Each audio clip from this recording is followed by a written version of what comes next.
Foreign funding اس کی dates لے رہے ہیں, بھاگ رہے ہیں ہر جگہ سے, اور ڈیلیورنس کچھ نہیں ہے. کرپشن تو ہو رہی ہے نا. اب مجھے بتائیں کہ صرف 5 اسکیم وزیر اعلیٰ سندھ نے آج کہا ہے, وفاقی حکومت نے صوبے سندھ کو صرف 5 اسکیمیں دی ہیں. اسد عمر کہہ رہے ہیں کہ ہم استعمال کریں گے. بھئی کس طرح کریں گے؟ کانسٹیٹیوشن یہ کہتا ہے, راجہ صاحب جو ہے وکیل بیٹھے ہیں اچھے ہائی کورٹ کے اور سپریم کورٹ کے, مجھے بتائیں وہ تو تھرو سندھ گورنمنٹ ہوگا نا. اگر مسلم لیگ نون کی بھی فیڈرل گورنمنٹ تھی, اگر وہ اے پی کو دیتی تھی تو وہاں تحریک انصاف کی گورنمنٹ تھی, وہ ڈائریکٹر نہیں دے سکتی تھی. ایک مثال سمجھانے کی خاطر. اس طرح کی اسٹیٹمنٹ دینے کا کیا مطلب ہے؟ لوگوں کو کیا بیوقوف بنا رہے ہیں؟ تو ہر جگہ انکمپٹنسی ہے, رزلٹ کچھ نہیں ہے, اور یہ کہہ رہے ہیں کہ ساری دنیا کی اکنامی شرنک ہو رہی ہے کرونا کی وجہ سے. یہ کہہ رہے ہیں کہ بڑی اچھی اکنامی ہو رہی ہے, ہم ترقی کر رہے ہیں. ٹھیک ہے بیرسٹر صاحب, جس طرح ڈاکٹر صاحب نے کہا کرپشن بھی ہو رہی ہے, کوئی ڈیلیورنس بھی نظر نہیں آئے, کوئی پروجیکٹس بھی نہیں دیے جا رہے, کہیں بھی آپ کو نظر نہیں آئے, کیا کہیں گے؟ دیکھیں, جس ملک کے حکمرانوں کا ویژن یہ ہو کہ یہ ملک لنگر خانوں سے چلے گا, حالانکہ پوری دنیا میں ترقی کا ویژن یہ ہے کہ ملک کارخانوں سے چلتا ہے, یہ کارخانوں کے بجائے لنگر خانوں سے ملک چلانا چاہتے ہیں, اور وہ بھی جو فلاحی ادارے ہیں وہی چلا رہے ہیں, صرف حکومت تھوڑی بہت ان کو لک آفٹر کر رہی ہے. تو مجھے بتائیں کہ وہاں کیا حالت ہوگی. ابھی 3 سال تک تو یہ معیشت کا جو بیڑا غرق ہوا وہ تمام لوگوں نے دیکھا. اب یہ کہہ رہے ہیں, ان کا جو فارن منسٹر اپنا فائنانس منسٹر ہے وہ یہ کہہ رہے ہیں کہ جناب اب یہاں سے ہماری بہتری شروع ہوگی اور لوگوں کو نظر آئے گا کہ ہماری اکنامی بہتر ہو رہی ہے. دوسری طرف آپ اس کے انڈیکیٹرز دیکھیں کہ بے روزگاری میں بھی کہہ رہے ہیں کہ اضافہ ہوگا, مہنگائی کم نہیں ہوگی, پیٹرول کی قیمتیں کم نہیں ہوں گی, بجلی گیس کی قیمتیں کم نہیں ہوں گی. جب یہ سب کچھ نہیں ہوگا اور لوگ اسی طرح مہنگائی کی چکی میں پستے رہیں گے تو پھر بہتر اکنامی اگر اعداد و شمار میں آپ لے کر بھی آئے تو وہ صرف اور صرف الفاظ اور نمبروں کا گورکھ دھندا ہوگا, اس کے علاوہ اور کیا ہوگا. تو ان سے ملک نہیں چل رہا. آپ بالکل درست فرما رہے ہیں کہ اس پوری حکومت میں نہ ہمیں آگے کے 2 سالوں میں نظر آ رہا ہے, نہ انہوں نے 3 سال کے اندر جو کچھ کیا. ایک بھی پروجیکٹ ایسا نہیں لگایا جس میں جو انہوں نے الیکشن سے پہلے قوم اور ملک سے وعدے کیے تھے, ایک بھی پروجیکٹ نہیں لگایا ہے. اور پھر نہ ہی ایک کسی سڑک کا جو ہے وہ اس میں ایک اینٹ رکھی ہے, نہ ہی کوئی نیا کارخانہ لگایا ہے, نہ ہی کوئی نیا بجلی کا منصوبہ دیا ہے, نہ ہی کوئی اس طرح کا پروجیکٹ دیا ہے جس میں لوگوں کے لیے روزگار کے مواقع پیدا ہوں. چینی کی مسائل آپ کے سامنے ہیں. آج بھی اتنا بڑا نوٹس لینے کے بعد, اتنا کچھ ہونے کے بعد بھی آج بھی مارکیٹ میں آپ چلے جائیں, چینی آپ کو 115-120 روپے کلو میں. لیکن بیرسٹر صاحب, اگر یہ سب کچھ نہیں ہوا 3 سال کا, صرف 2 سال میں بھی آپ نہیں دیکھ رہے, ایک بھرپور ایک مضبوط اپوزیشن کیوں نہیں بنی؟ کیا وجہ ہے؟ دیکھیں, میں ایک عرض کرنا چاہتا ہوں, اپوزیشن کے پاس نہ ہتھیار ہے کوئی, نہ ان کے پاس کوئی منظم کوئی عسکری قوت ہے کہ وہ یکدم آپ کو نظر آئے کہ جناب وہ نکل آئیں اور اس ملک کو جام کر دیں اور اس ملک میں رات و رات کوئی ایک انقلاب برپا کر دیں. اپوزیشن کے پاس اس طرح کا کوئی ہتھیار موجود نہیں ہے. اپوزیشن اسی طرح دنیا کے مہذب ممالک میں, دنیا کے جمہوری ممالک میں اسی طرح اپوزیشن اپنا کردار ادا کرتی ہے جس طرح اب کر رہے ہیں. عمران خان نے کہا یہ کہتے ہیں اپنے آپ کو ڈیموکریٹک موومنٹ, لیکن یہ فوج سے کہتے ہیں کہ حکومت گرا دیں. فوج سے تو کسی نے نہیں کہا, بلکہ ہم ہمیشہ جب کبھی یہ خطرہ محسوس ہو کہ ہماری اس تحریک میں تیزی لانے سے اس ملک میں مارشل لا لگ سکتا ہے یا اس ملک میں کوئی غیر آئینی قدم سے, غیر آئینی طریقے سے حکومت تبدیل ہو سکتی ہے, تو ہم اس کی مخالفت کریں گے. ہم نے تو بار بار یہ کہا ہے, ہم نے کبھی نہیں کہا کہ فوج آئے اور حکومت کو ختم کرے. ہاں, ہم نے یہ ضرور کہا ہے کہ پاکستان کے تمام ادارے بشمول پاکستان کی فوج وہ اپنے اپنے جو اختیار ان کو آئین پاکستان نے دیا ہے اس اختیار سے باہر تجاوز نہ کریں اور اس موجودہ حکومت کی اپنے دائرہ اختیار سے باہر نکل کر سپورٹ نہ کریں. آپ اسے چھوڑ دیں, یہ جانے ہم جانے. ڈاکٹر صاحب, کیا آپ کو لگ رہا ہے جس طرح راجہ نے بھی کہا ہے, جس طرح مولانا فضل الرحمان نے بھی کہا, آپ کے لوگ کی کہتے آ رہے ہیں کہ اس کے پیچھے اسٹیبلشمنٹ نہ ہو, اگر وہ اب باہر نکل جائے حکومت گر جائے گی. آج بھی دیکھ رہے ہیں کہ اسٹیبلشمنٹ ان کے ساتھ ہے, سپورٹ کر رہی ہے. میرا یہ خیال ہے کہ اسٹیبلشمنٹ ان کے ساتھ ہے ابھی بھی, اور کیونکہ اسٹیبلشمنٹ کے پاس کوئی اور چوائس نہیں ہے عمران خان کے سوا. پیپلز پارٹی یہ سمجھتی ہے, اور یہ میری سوچ نہیں ہے, پر بے نظیر شہید کی اور اس کے بعد کانسیکوینسلی جب ہماری حکومت آئی تھی اس کے بعد مسلم لیگ نون کی حکومت بھی آئی تھی. ہماری سوچ یہی رہی ہے کہ کسی بھی صورت سے کوئی بونا پارٹ نہیں آئے, کوئی ایکسٹرا کانسٹیٹیوشنل چیز نہیں ہو, اور پارلیمنٹ کو چلنا چاہیے. کوئی ایسی بات نہیں ہو جس کی وجہ سے کوئی 10 سال ہمارے قوم کے چلے جائیں. تو یہ تو باقی ان کے ساتھ بالکل ہیں وہ, کیونکہ انہوں نے ساری چیزیں, عمران خان نے فارن افیئرس سارا ان کے حوالے کیا ہوا ہے, ڈیفنس سارا ان کے حوالے ہے, سب پالیسیز ان کے حوالے ہیں. ہیبرائٹ سسٹم ہے, ڈیپ اسٹیٹ ہے, اور یہ آپ اس سے اندازہ لگائیں کہ امریکن پریزیڈنٹ پاکستان کے بریک کا ٹائم, ڈاکٹر صاحب بریک کا ٹائم ہوگا, میں بریک کے بعد آتا ہوں, بریک کا ٹائم ہوگا, بریک کے بعد آتے ہیں. ویلکم. ہاں ڈاکٹر صاحب, آپ نے کہا سپورٹ ہے, پیچھے ہیں, کوئی آپشن نہیں ہے, نہ آپ نہ نون لیگ نہ پیپلز پارٹی, ان کے لیے آپشن نہیں ہے. اس بات کو کمپلیٹ کریں ڈاکٹر صاحب. دیکھیں, یہ میرا تجزیہ ہے کہ Imran Khan is option, best option for them, کیونکہ اس نے ہر چیز گیو اپ کی ہوئی ہے. آپ دیکھیں اسمبلی میں نہیں آتا ہے, قانون سازی نہیں ہوتی ہے. مثال کے طور پر ہماری حکومت تھی یا ہمارے نون والوں کی تھی حکومت یا کسی اور کی حکومت تھی, تو ایک سسٹم ہوتا ہے کہ پارلیمنٹ میں جو وزیر ہوتے ہیں یا نوٹیبل ہوتے ہیں وہ دوسرے پارٹی سے دن رات کانٹیکٹ میں رہتے ہیں, تب جا کر قانون سازیاں ہوتی ہیں. ورکنگ ریلیشنز ہوتے ہیں, ہاتھ ملاتے ہیں, کھانا کھاتے ہیں, گالیاں بھی دیتے ہیں, تنقید بھی کرتے ہیں. پر کہنے کا مطلب ہے یہ تو کچھ کرنے کے لیے تیار نہیں ہے. کس طرح سسٹم چلے گا, مطلب بات کرنے کے لیے تیار نہیں ہے. ہر وقت وہ کہتا ہے کہ بھئی پیپلز پارٹی کا لیڈر یا مسلم لیگ کے لیڈر یا فلانے کے لیڈر سب چور ہیں, اچکے ہیں, اس طرح کے جملے کہنا سوٹ ہی نہیں کرتی ہے. آپ تنقید کریں, پیپلز پارٹی پر کریں, آپ نون پر کریں, کسی اور پارٹی پر کریں, ایک پارلیمنٹری سسٹم کے تحت کریں. آپ اس کی گندی زبان استعمال کرنا اور پھر آپ کہتے ہیں کہ بھئی ہم قانون سازی اس طرح تھوڑی ہوتی ہے. ساری دنیا کا سسٹم اس طرح ہوتا ہے. تو بہرحال میرا یہ خیال ہے کہ ان کے پاس کوئی اور آپشن نہیں ہے. آپ دیکھیں کہ آج جو اسٹیٹمنٹ شاہ محمد قریشی کی آئی ہے, اس سے تو ایسا لگتا ہے کہ افغانستان سے ہمارے تعلقات خراب ہو گئے. صحیح. بیرسٹر صاحب, ایک چیز ہے, جس طرح آپ کی قیادت نے سب سے پہلے کہا کہ پیپلز پارٹی اس گورنمنٹ کی سہولت کار ہے, یعنی کہ اس میں تھے پروگرام میں مولانا صاحب نے یہ کہا تھا اور سب نے کہا ہمارا ساتھ بھی نہیں ہے, سب کچھ بھی نہیں. پھر پیپلز پارٹی نے بھی یہ چیز کی, یعنی کہ یہ تو فائدہ ہوا گورنمنٹ کو, خان صاحب کو, عمران خان کو, وزیر اعظم کو, جب آپ کمزور ہوئے, تقسیم ہوئے. کیا کہیں گے؟ دیکھیں, بینگ اے پولیٹیکل ورکر, میں کسی حد تک اس بات سے اتفاق کرتا ہوں کہ پی ڈی ایم جس طرح آگے بڑھ رہی تھی, ملک میں ایک ماحول بن گیا تھا, جو جلسے ہو رہے تھے ہر جگہ پہ, اس میں عوام کو ایک ہوپ مل رہی تھی, ایک امید مل رہی تھی, اور انہیں لگ رہا تھا کہ عنقریب ہماری اس ظالم, جابر, ناکارہ اور نااہل حکومت سے جان چھوٹنے والی ہے. اور ایک زبردست ماحول اپوزیشن کے حوالے سے بن رہا تھا, اور لگ رہا تھا کہ پی ڈی ایم اب آئندہ جو حکمت عملی اختیار کرنے جا رہی ہے اس میں یہ اسمبلیوں سے سارے باہر آ جائیں گے اور پھر دمادم مست قلندر ہوگا اور 5-6 مہینے کے اندر ملک میں انتخابات ہو جائیں گے. لیکن ایسا نہیں ہو سکا. اچھا, جہاں تک یہ بات ہے کہ جی پیپلز پارٹی استعفے نہیں دینا چاہتی یا مسلم لیگ نون استعفے دینا چاہتی ہے, اس طرح نہیں تھا. پلاننگ یہ تھی کہ تمام اپوزیشن جماعتیں, یا تو تمام اپوزیشن جماعتیں مل کر استعفیٰ دیں اور اس حکومت کو ایک بڑا جھٹکا لگے اور اس حکومت کی جان ہماری چھوٹ جائے. اگر کوئی بھی ایک جماعت اس کی مخالفت کرتی ہے تو پھر ہم استعفے دینے کی ضرورت نہیں ہے, لیکن ہمیں طریقے سے آگے بڑھنا چاہیے.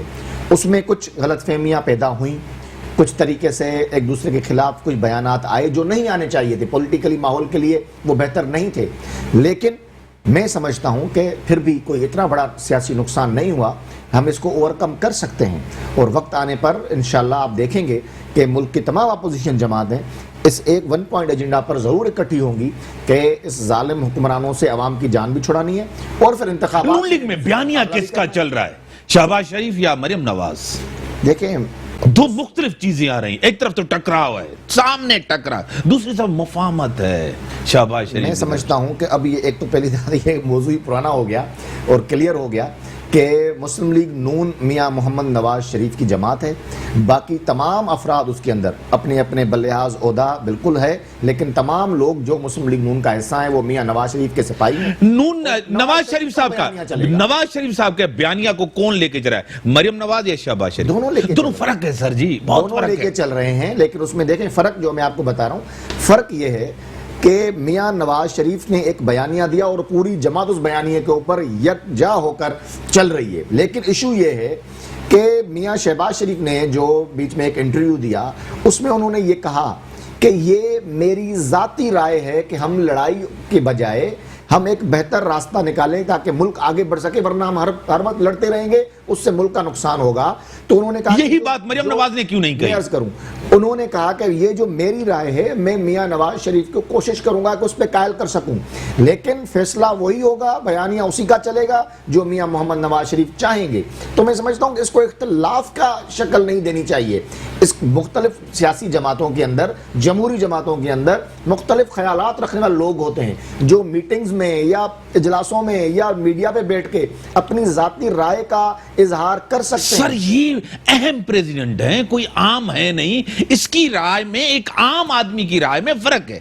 دیکھیں اس میں تو اس میں فرق ہے نا۔ انہوں نے خود جب کہا کہ میں میاں نواز شریف کو کوشش کروں گا، مجھے پاؤں پکڑنے پڑے، انہوں نے ایک محاورتاً بھی بولا کہ مجھے اگر پاؤں بھی پکڑنے پڑے تو میں لیکن کوشش کروں گا کہ میاں نواز شریف صاحب بھی یہ بات جو میں کہہ رہا ہوں مفاہمت کی بات پہ مانیں، لیکن مفاہمت سے میاں نواز شریف کو بھی انکار نہیں ہے، لیکن میاں نواز شریف صاحب چاہتے ہیں کہ اس ملک میں اب وہ فیصلہ ہو جانا چاہیے کہ آیا ہم ہر 10 سال کے بعد، ہر 11 سال کے بعد اسی طرح اس ملک کے منتخب نمائندوں کے ساتھ ہوتا رہے گا یا اس ملک میں تبدیلی بھی آئے گی۔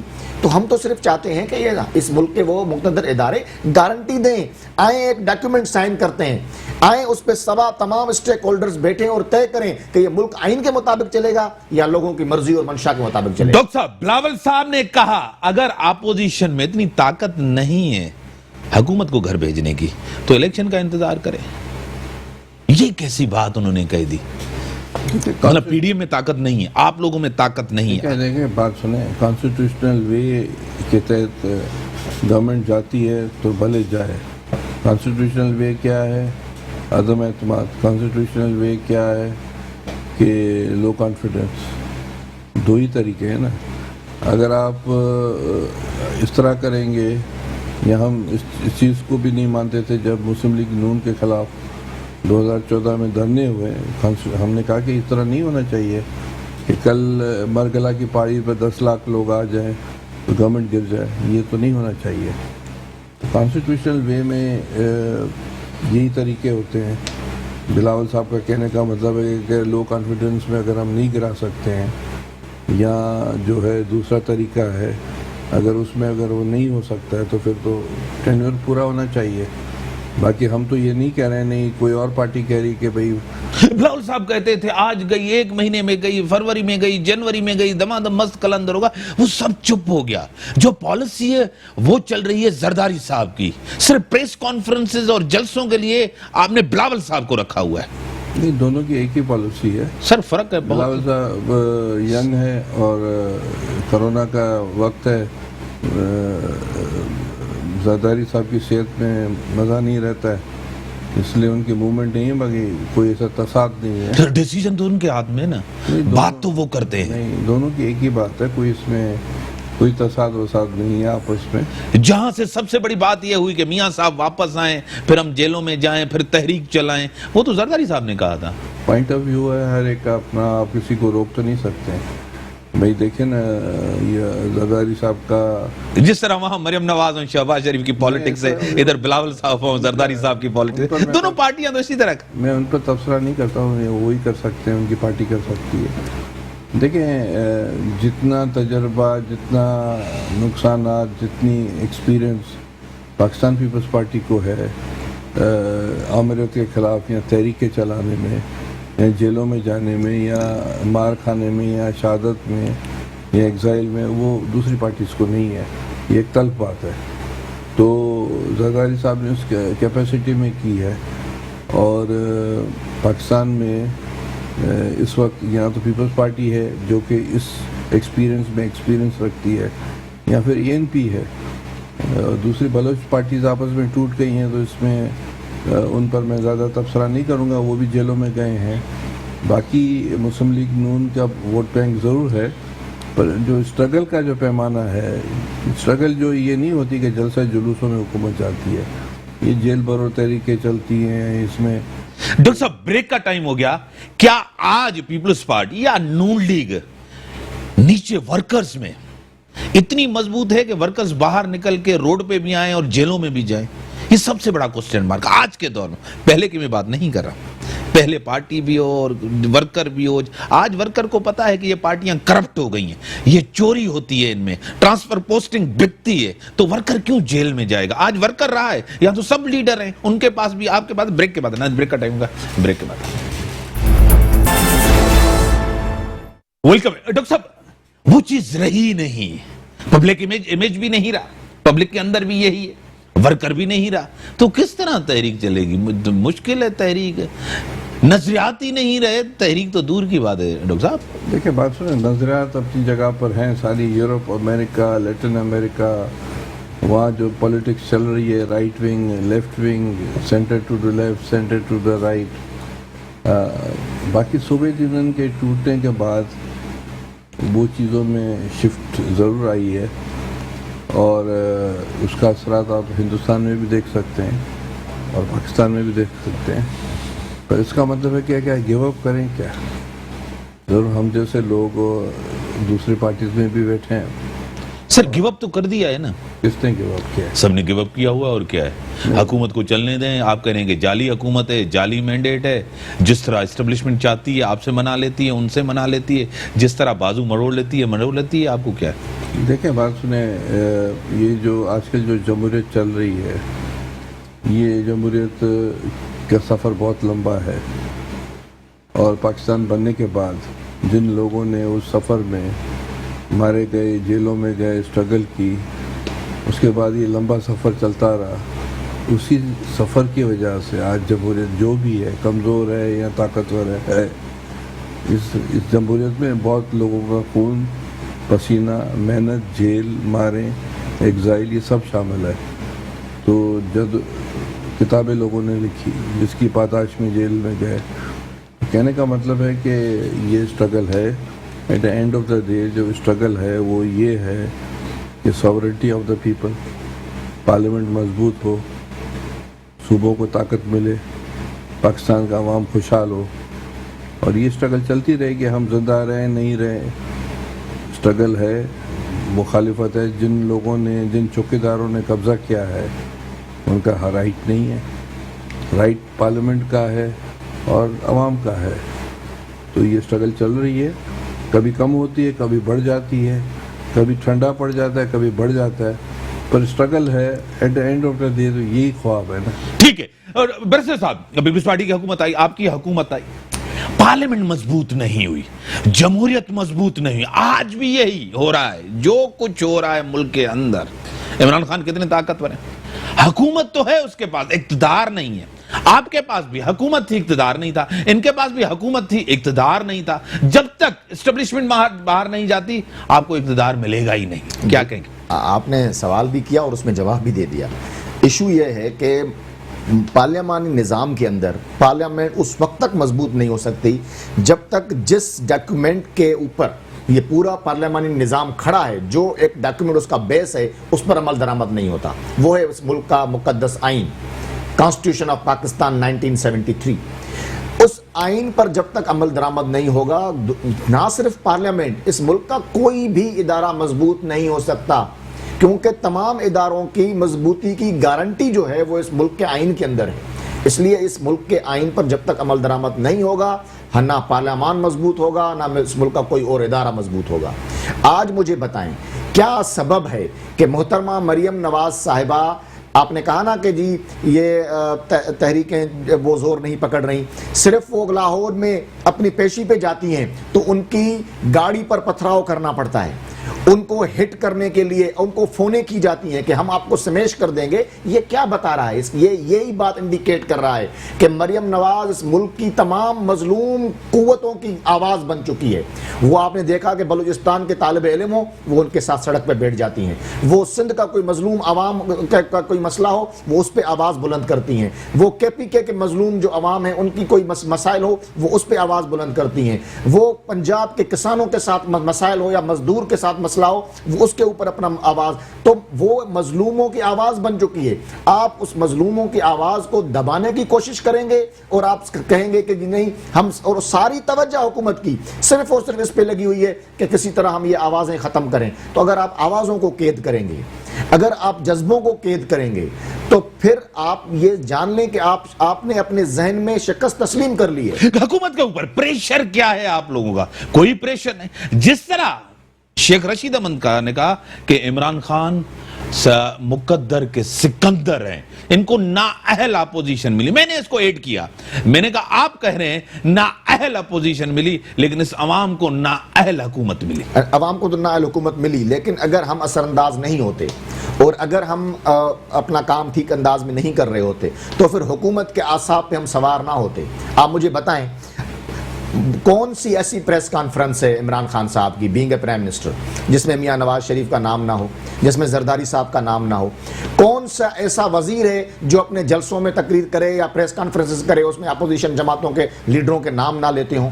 مجھے بتائیں کہ کون سا ایسا ادارہ پاکستان میں رہ گیا ہے جن کی پوری صبح سے لے کر شام تک جو کارروائی ہے وہ اس لیے نہ ہو کہ ان کو کس طرح سے ان کو اوپر کیسز بنائے جائیں, ایک کیس میں ضمانت ہو رہی ہے تو دوسرے کیس میں پھنسایا جائے. جب حکومت کی پوری تمام تر توجہ کا مرکز ہی مسلم لیگ نون اور اس کے لیڈران اور اپوزیشن جماعتوں کے لیڈران بنے ہوئے ہیں تو پھر آپ کیسے کہتے ہیں کہ ہم اثر انداز نہیں ہیں؟ ہم ہی تو اثر انداز ہیں. سر اگر اثر انداز ہوتے تو روڈوں پہ ہوتے, تحریک میں ہوتے, جلسے جلوس ہوتے. کیا آج کی سیاست جو پہلے سیاست ہوتی تھی اس میں بڑا فرق یہ ہے کہ سیاست پریس کانفرنس میں آ گئی ہے. میر صاحب پریس کانفرنس میں میر صاحب سڑکوں پر بھی تھے, جلسوں پہ بھی تھے, سڑکوں پہ. میں آپ کو عرض کروں, اور پھر آپ دیکھ رہے ہیں رمضان بیچ میں آئے, رمضان کے بعد اب آپ دیکھ رہے ہیں کہ دوبارہ شیڈول کا اعلان ہو گیا, ہم پھر آپ کو سڑکوں پہ اور روڈوں پہ نظر آئیں گے. لیکن ایشو یہ ہے کہ سڑکوں پہ اور روڈوں پہ جب بھی ہم نکلتے ہیں, جب حکومت کے خلاف تحریک زور پکڑتی ہے تو پھر آپ دیکھتے ہیں کہ جو لوگ آج عمران خان کو مقدر کا سکندر کہہ رہے ہیں یہی لوگ پھر پیروں میں پڑے جاتے ہیں.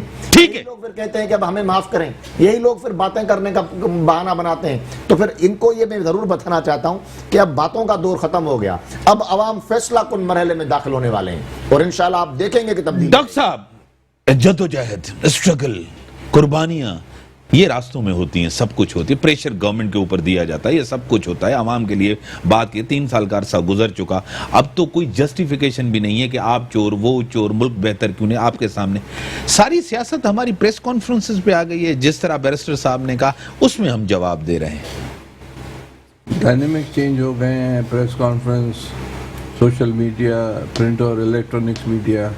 آج سے 20 سال پہلے اخباروں میں بیان آتا تھا, بہت بڑی بات تھی. اس سے 10 سال پہلے جو ہے ریڈیو میں کوئی بات آ گئی. ذوالفقار علی بھٹو شہید جب الیکشن لڑ رہے تھے تو ایک کینڈیڈیٹ 71 میں بدین سے کھڑا ہوا تو اس کو لوگوں نے کہا کہ بھئی آپ ہار جاؤ گے بھٹو صاحب کے سامنے. اس نے کہا یار BBC میں تو نام آئے گا. تو کہنے کا مطلب ہے کہ آج جو ٹولز چینج ہو رہے ہیں, وہ میڈیا ہو, پریس میڈیا ہو, سوشل میڈیا ہو, دوسرے ٹولز ہیں, تو یہ بھلے استعمال ہو, ماڈرن چیزیں ہیں, اس کی ہم مخالفت نہیں کر سکتے ہیں.